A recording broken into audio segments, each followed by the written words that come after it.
My name is Bob Rue. I represent Literacy Chicago, and I'm reading from Kurt Vonnegut's Slaughterhouse Five.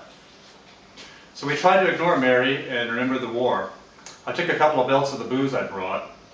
We chuckled or grinned sometimes as though war stories were coming back, but neither one of us could remember anything good. She finally came out in the kitchen again for another Coke. She took a tray of ice cubes from the refrigerator, bagged it in the sink, even though there was already plenty of ice out. Then she turned to me, let me see how angry she was, and that the anger was for me. She had been talking to herself, so what she said had a fragment of a much larger conversation.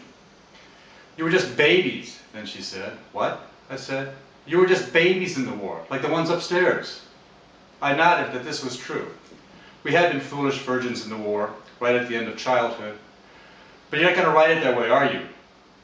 This wasn't a question, it was an accusation. I don't know," I said.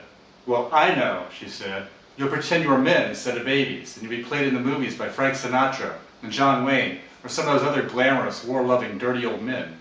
And war will just look wonderful, so we'll have a lot more of them then. And they'll be fought by babies, like the babies upstairs." So then I understood. It was war that made her so angry. She didn't want her babies or anybody else's babies killed in wars. And she thought wars were partly encouraged by books and movies. So I held up my right hand and I made her a promise. "Mary," I said, "I don't think this book of mine is ever going to be finished.